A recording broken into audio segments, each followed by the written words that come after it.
Hello there, I am Mrs. Powers, and welcome to the class of 2024. It's my job to give you a little bit of help in knowing what a remote classroom looks like here at Limestone Community High School.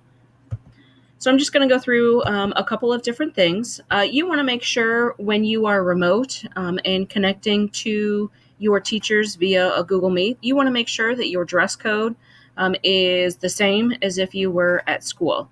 So please make sure that you have, a shirt on and make sure that it's school appropriate because you will be joining the rest of the class that is in person. And then, on Rocket Days, when we're all remote, we want to make sure that everybody's dressed appropriately. You want to make sure when you're remote that you set up a space at home to kind of be your work area, whether it's the kitchen table or whether or not you actually have a desk in your bedroom. You want to make sure that you devote a space at home to be your work area so that you can get things done. You want to make sure before you join your Google Meet that you turn off anything that's going to make noise. Turn off your phone, any video game console, music, TV, and also be mindful of pets as well so that everyone can concentrate and pay attention and not be distracted by extra noises that may be going on at your house. You want to make sure that when a teacher steps away to answer a question of an in-person learner, or maybe they just have to pause things, no matter what, make sure when you're connected to that Google Meet that you are respectful and that you keep your behavior as if you were in school. Remember that the handbook has a set of rules, and those rules do apply to you at home when you are a remote learner. So keep that in mind. You want to remember that the due dates are the same whether or not you are in person or remote.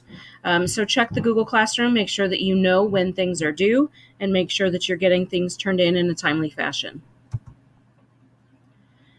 Speaking of which, everything that you need will be posted by your teachers in that Google Classroom. So that is our learning platform that you're going to use. And again, a lot of you probably have experience with the classroom. You want to make sure that you pay attention the first couple days of school to see how your teachers are going to use the Google Classroom. They will help you figure out the settings so that you don't get lost in the stream. That's a lot like your Facebook feed or sometimes Twitter.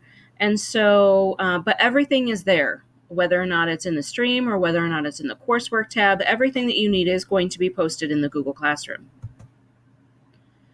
You want to make sure that you are logged in at the start of every single class period. Again, whether or not you are in person and maybe sick and home for the day, or if you are one of those 100% remote students, everyone needs to log in. If you want attendance taken and you want your